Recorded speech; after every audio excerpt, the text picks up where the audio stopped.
Ladies and gentlemen, Gary Moore.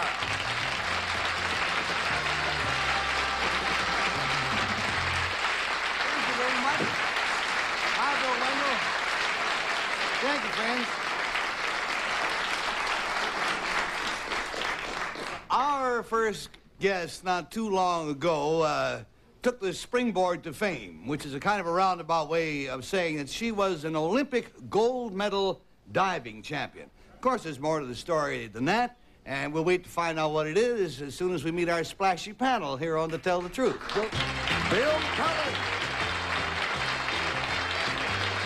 Micky King Alan Alda. And Micky Carlisle.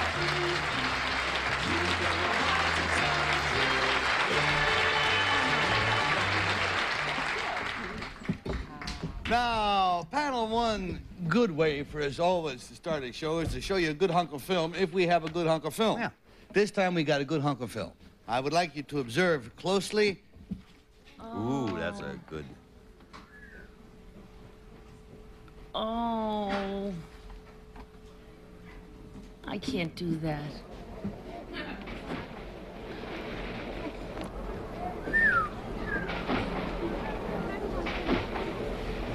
Let that girl go. You can't even stand up that high. With hardly a splash. Did you see that?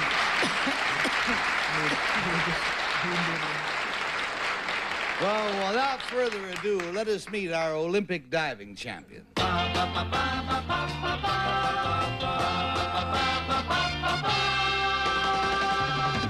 Number one, what is your name, please? My name is Micky King. Number two. My name is Micky King. Number three. My name is Micky King. Seems improbable that two of them are not telling you the truth, but that is the fact. Only one is Micky King. Here is her story. I, Micky King, won a gold medal in the 1972 Olympic Games. Up against the creme de la creme of women divers, I triumphed in the exciting 3-meter springboard competition. This was a particularly rewarding victory for me. In the 1968 Olympics, I was ahead until my 9th dive. Then, heading for the water, I hit the board and broke my arm and finished 4th. En route to my gold medal, I won 10 national AAU titles, the Spanish national springboard title, and the Canadian 1- and 3-meter championships. I am a captain in the Air Force and am presently stationed at the Air Force Academy. There I became the first woman ever assigned to the Department of Athletics. Signed, Captain Micky King.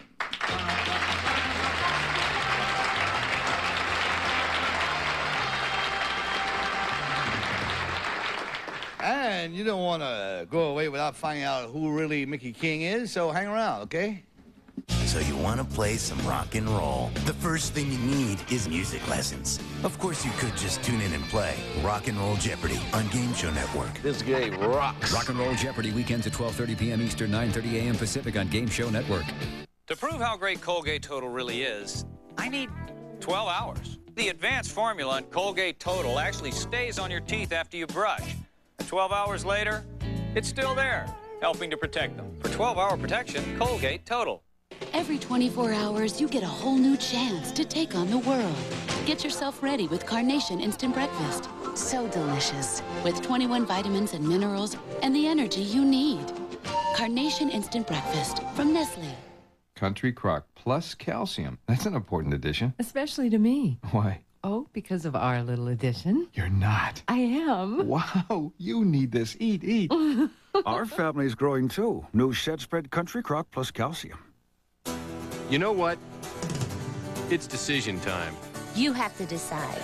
Are you going to get that body in shape or just let it slide? There's an easy way to do it. The secret is Bowflex. Bowflex is about strength training, working out to get stronger and build muscle.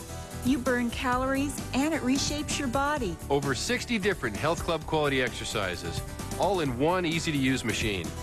Bowflex, it's for real. You look great. It actually works. This feels great. Hey, I'm 42. and I'm in better shape now than I was at 22. You just feel better about yourself. Hey, you want to lose weight? Get the results you want. Bowflex will work. You just have to try. Bowflex is the only choice for home fitness. Call now for a free video and brochure, or go online at BowflexDirect.com. Get started with no money down and payments as low as $33 per month. Bowflex. Who says change isn't easy? How to play Hollywood Showdown. Find the player with a box office card. Be the first to answer 3 showdown questions correctly, then answer 5 box office questions correctly, and walk away with the box office. Be a player. Hollywood Showdown, tonight at 8 Eastern, 5 Pacific. Now remember, panel, that all 3 of these overwhelmingly honest-looking young ladies claim to be Micky King, winner of an Olympic gold medal in 3-meter springboard diving. Let's start the questioning, please, with high-flying Bill Cullen. Number 3, what is a degree of difficulty? Degree of difficulty is a numerical figure gauged on, well, it's set per dive. Each dive has a degree of difficulty. And it figures into the final score. Yes, it does. Number 2, how many dives make up your routine or effort in a diving event? How many do you usually do? 10. Number 1, in all the diving that you have done, have you found perhaps that sometimes the scoring is less than exact, the scoring? In reference to what? The scoring? Well, in reference to the fact frequently, well, one of the reasons they, all right. You mean unfairness? Yes, yes. Yes, that has occurred. Is that the reason, number 1, I'll stay with you, that perhaps the highest and lowest votes are thrown out? They are always. Yes, they are always thrown out. Figuring that someone's going to be up there voting very high and an enemy voting very low. Exactly. What's the highest possible score, number 2, that you can get on a given dive? I believe 10 points. And the degree of difficulty would then figure into that for your overall score. Is that correct? Right. Do you intend... Thank you, Bill. Let's go to Peggy. I still don't understand the degree of difficulty. It's very difficult. Oh, number 1, I don't know anything about diving. What's a gainer? Oh, a gainer, it's a way of, you know, when you go into the water. Okay. Number 2, are you supposed to not, he said, look, hardly a splash. Are you not supposed to splash when you hit the water? Yeah, supposed to. Number 2. No, ma'am. No, ma'am. That is correct. The less splash, the better. Why? Well, I like to splash. It just means that your angle of entry was more perfect. Thank you. Now, number 3, what should be your angle of entry? Oh, it should be vertical. Because Well, you're... Sure, it should be vertical. I wouldn't want to go belly flopping. Well, but... well, you're opening a hole in the water with your hands or feet, as the case may be. Yeah. Do you jump? Well, yes. In diving? I thought you had to go in head first, or else it was just jumping. Well, I'm talking about, you know, in your early stage of training, you know. You start out, jump. Yeah. Okay. Now, number 1, when you make this hole in the water, do they really count the splash? Yes, you must make no splash at all, if possible, or very, very little. In other I should words, think that would be the hardest thing to learn. well, you know, if your entry is good, the chances are, you know, the splash will be insignificant. Well, now, Thank you, Peggy. Let's go to Alan, please. Number 1, can you tell me, when you come across a man or a woman with 1 star on his or her shoulder, what would you call that person? You mean these? 1 star. These? No, yes, but 2 is captain. Yeah. 1 is first lieutenant. Right. And then a gold 1 is second lieutenant. Right. And how about a star? Oh, a star is captain. It's number 2. How long have you been diving? 18 years. Right. Number 3, how long have you been diving? 18 years since I was 10. I see. All right. Have you been doing, number 3 still, have you been doing, has this been made part of your Air Force work, diving? In other words, are you given time off for diving? Well, I get a leave of absence. It's related to my field in the Air Force. In what way? Well, I'm working at the Air Force Academy as an administrative assistant in the sports department. I see. Thank you, number 3. Thank you, and let's go to Kitty, please. number 1, what's a half Nelson? Good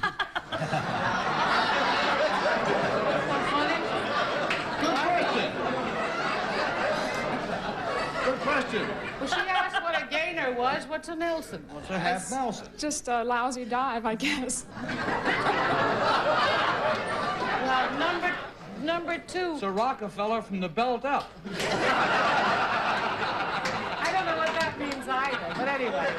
I guess it's funny they laugh. Number two, what is it you do in the Air Force? How'd you get to be a captain? Just years mainly. I've been in for several years and I progressed through the ranks. I see. Number three, are there different kinds of pool? I mean, in Olympic diving, do you prefer certain pools to other pools? Is there a difference in the springboard in various places? Oh, yes. Yeah, there is? There's a difference in height, and there's a difference in the texture of the springboard. Number two, where do you prefer to dive of all the places you've ever dived? You mean what pool or what? What pool and what springboard and what conditions? Well, I like the pool I dived in Long Beach. Where was that? In Long Beach at the university there. Oh, I don't know why that strikes me as an odd answer. Every now and then we get a subject that is not the panel's favorite subject. When she says, what pool do you prefer? She said, in Long Beach. And Kitty says, oh, where is that? Her answer was, it's in Long Beach. I thought that she would have said, I don't know, Munich or Russia or... Long Beach, Russia. Yeah. Long Beach, California. What do you say we vote, Frank? Want to just mark your ballot according to whim as to whether it's number 12 or number 72 or number 68, 1, 2, or 3. And you know how we pay. We pay the team $50 for each wrong vote. We pay them $500 if all the votes are incorrect. And Bill, I think, has inside knowledge on this subject. Yeah, well, in our house, Micky King is very big. We are fans of the various athletic events and diving. And my wife and I both admire her. She's done a tremendous job. And I don't think it was made clear that in '68, when she broke her arm, she finished fourth. But perhaps you don't know, she finished with the broken arm. She did the rest of the events. Oh, so my. I disqualify myself happily and say, hear, hear, for Micky King. Well, good enough. Disqualification counts automatically as a wrong vote. And I didn't mean to imply that we didn't know about Micky King. I meant to imply we didn't know much about diving. Peggy? That came out. Yeah. I can't believe anybody could finish with a broken arm. I'd holler, oh, and cry and scream. Okay, but I think, number one, it can't be you, honey. It just can't. The star and the cat. I mean, boy, you don't even go out with anybody in the Army. I can see that. And number three, I do not believe people dive with their feet. So, I mean, their heads go in first. All righty, so we've got a 2 show in there, and then disqualification and Alan coming out. Well, from the time they came out, I thought that I had picked one of them out because I saw in the film that one of them had a very distinct ratio between her legs and her torso, and I looked for that when the 3 of them came out. And I thought that number 2 had that ratio, and I thought she answered the questions along the right lines, too. Very scientific. We got a pair of 2 show in there, and Kitty, who are you going to go with? Well, I couldn't vote for number 1 because number 1 may be a very good diver, but she doesn't know much about the Army and the things that you wear on the shoulders. I know that a star has nothing to do with a captain. Well, what is it? I don't know.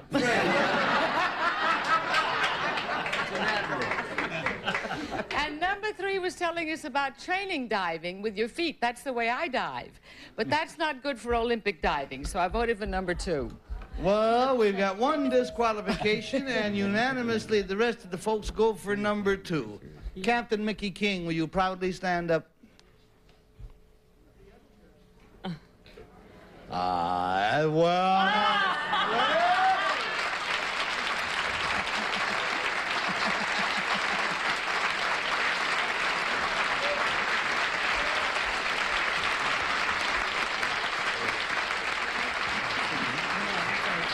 Girls, that was not only a tough subject to fake on, but you didn't get much in the way of questions, I must say. Number 1, what is your real name? What do you do?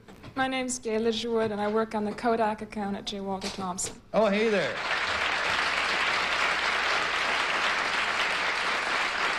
Number 3, you were absolutely right. You can start certain dives where you go off head first, but then you enter the water feet first. Right, Captain King? That's correct. Right. So, you see, you shouldn't have been disqualified for that. However, what is your name and what do you do? My name is Judith Burke, and I'm a teacher, photographer, and work for the Holiday Inn in Livingston, New Jersey. Oh, good.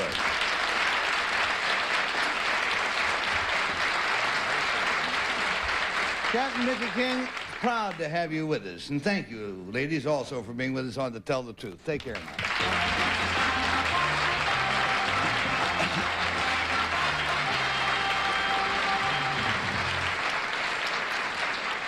I have a question I would like to ask of all of you animal lovers out there.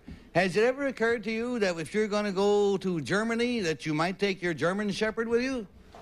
Or has it ever occurred to you that your Siamese cat might like someday to go to Bangkok? I can tell that it hasn't. But our next guest thinks that way, and we'll tell you about it in just a second. Find out what the ancient tarot has to tell you. The Empress card. She's pregnant. No. Yes, she is. Is the baby mine? Sorry, Mark.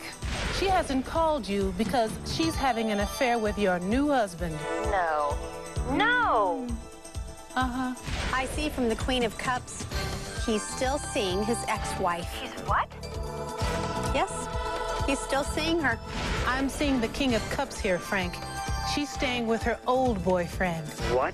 The Ace of Swords, along with the Ace of Wands, tells me that you recently found out you're not just having one boy, you're having twin boys. That's amazing! That really is incredible. How could you possibly know I'm having twin boys?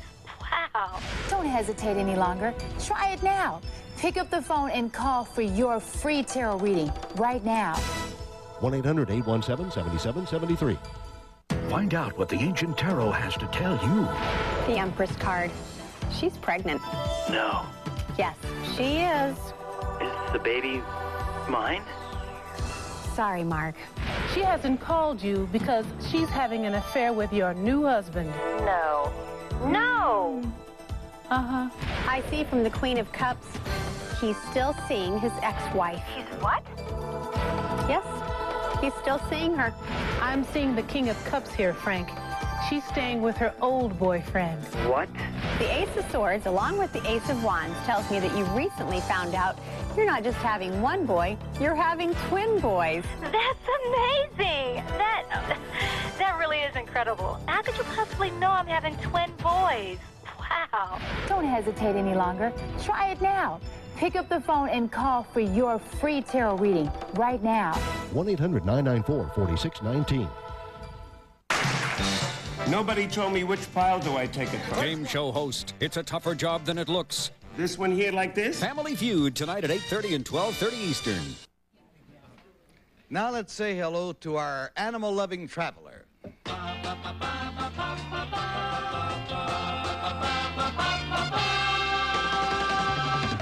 Number 1, what is your name, please? My name is Paula Weidiger. Number 2. My name is Paula Weidiger. Number 3. My name is Paula Weidiger. And here is Paula Weidiger's plan for pets.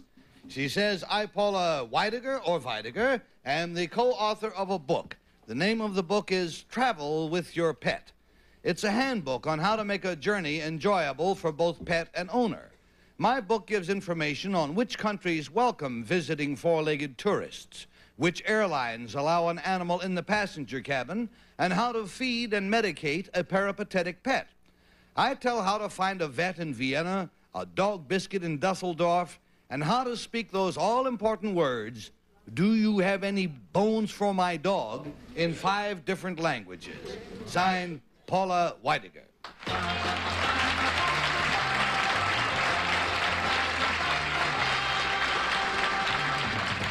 And let's go down to the man from MASH, Hawkeye, Dr. Alan Alda. Well, thank you. I'll ask a medical question then. Number 2, what do you do when your dog bites somebody in Dusseldorf? If he bites, well, you spank him. That'll do you a lot of good with the Dusseldorf police.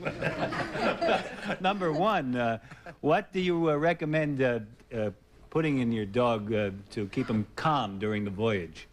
Well, besides TLC, Yes. which is tender loving care, Yes. you might use a tranquilizer that's been pre-tested about a week before, a kind of dry run, to make sure it is a dry run. You pre-tested, you mean you give it to the dog? Right. Right. Just make sure that it doesn't wear out. I you know. see. Number 3, what languages can you say that you have any bones in? Or don't you make bones in languages? I don't make bones in languages. You don't.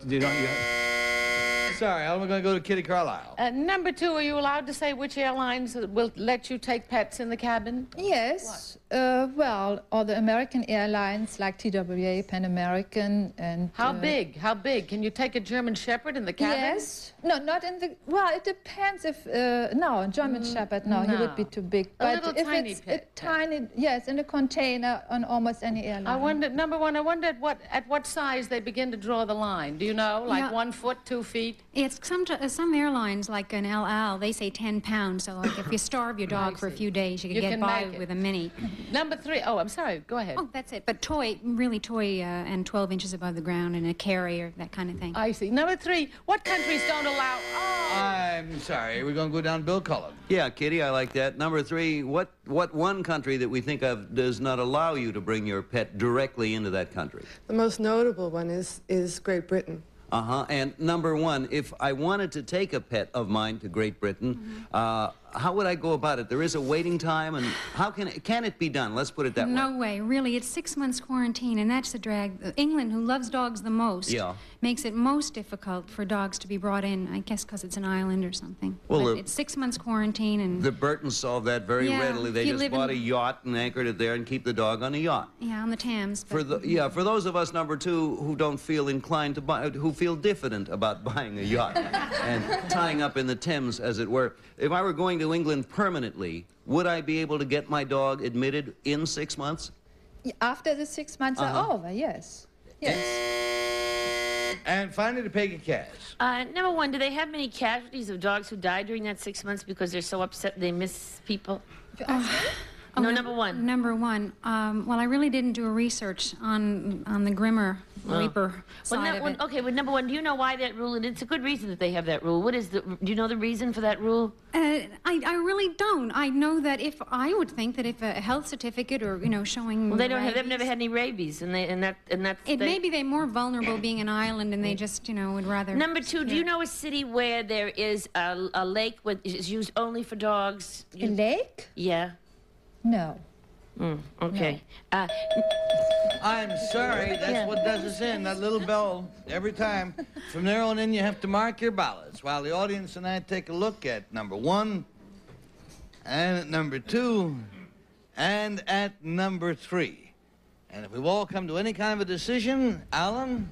Yes. Oh, you want to hear from me? Yeah, let's hear from you. I would like to have heard more from number 3 because it's in my head between number 1 and number 3. But number 1, I think number 1 looks more like a writer to me. I don't know. There are certain characteristics that some professions have, and number 1 looks like she's written a lot.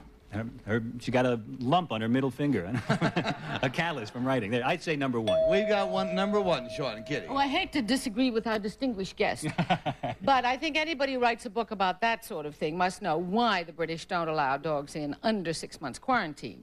And Peggy knows all about dogs, and if she says there's a place with a lake just for dogs, there's got to be. Now, I don't know what it is, but neither did number 2, so I voted for number 3. Shrewd thinking we've got going on. And Bill Cullen. I agree. Peggy is the doggiest person here. I mean, if there is a lake for dogs, she would know it, and number 2 didn't know, and number 1 didn't know about the rabies. And you're really a pussycat. I voted for number 3. Oh, there it goes. And you got a pair of 3s, and Peggy, how are you going to go? Well, I use the same reasoning. There is a lake just for dogs. It's in Berlin. It's called the Hundebadstelle, and you can just take dogs there. And that's why I voted for 3. The Hundebadstelle, it's very well known. I didn't say it wasn't. All right, the votes are in. Will the real Paula Weidiger please stand up? There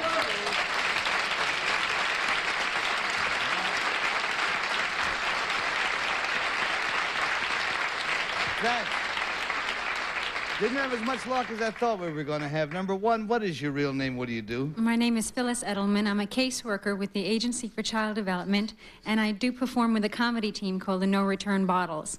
Oh, hey, great. Great name. Number 2, what is your real name, please? My name is Erika Münzberg, and I'm an interior designer in New York City. Ah, nice to have you. Paula Weidiger, you're going to be in bad trouble if we don't mention the name of your co-author. I'm sure you want to. Yes, Geraldine Thorsten. Geraldine Thorsten. Now, is your book mainly about travel in Europe? Because that's what most of the questions were about. Or does it cover domestic travel as well? No, it covers domestic travel in detail, and it also discusses travel in Asia and Africa and South America. Isn't one good idea to condition your pet in advance if he's not used to traveling in a little case? Have him sleep in the case for a week or two before the trip. There's a section about training pets for travel and medical problems and so forth. Good idea for a book. Thank you, Paula, very much, and thank you, ladies, as well. Take care.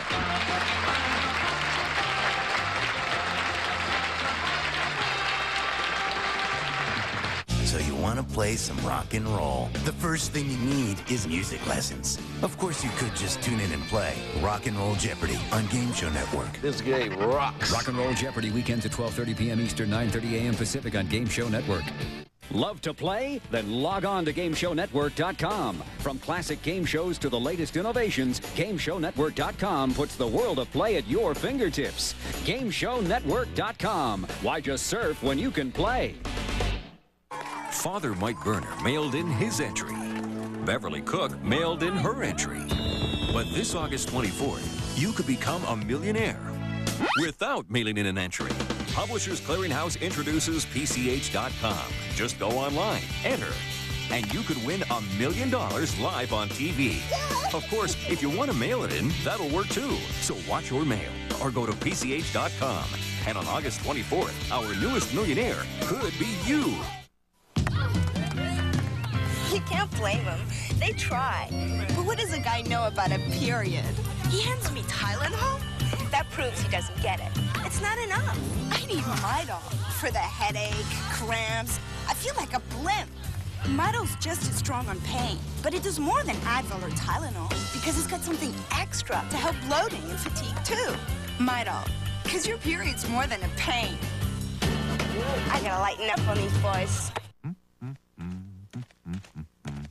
We all do dumb things.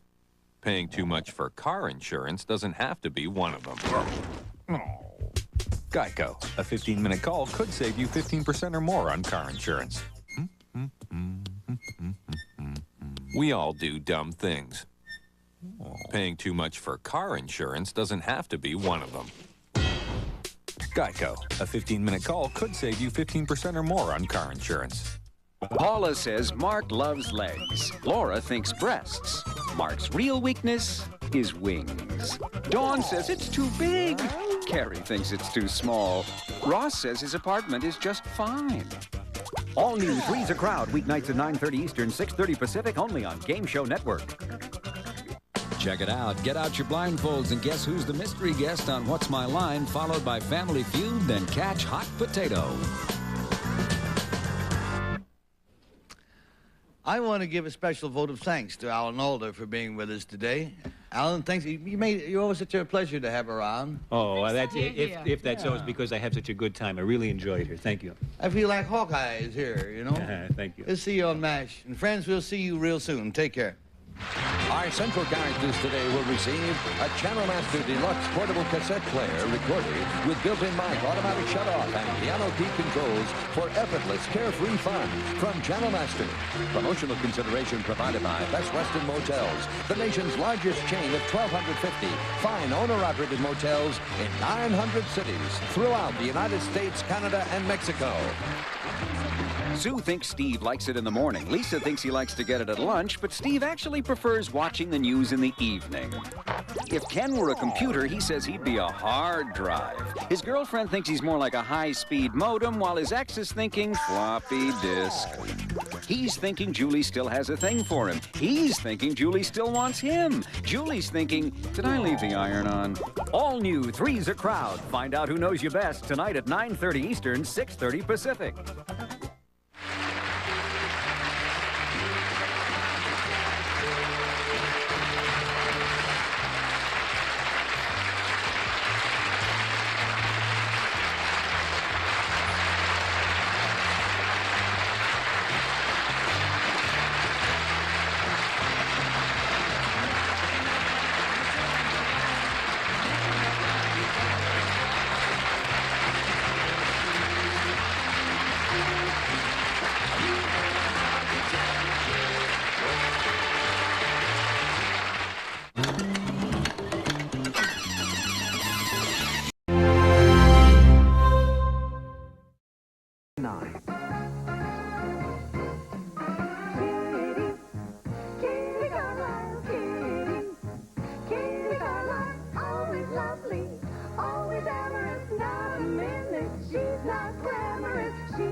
Kitty Carlisle, the first lady of game shows on To Tell the Truth, weeknights 9:40ish Eastern on Game Show Network.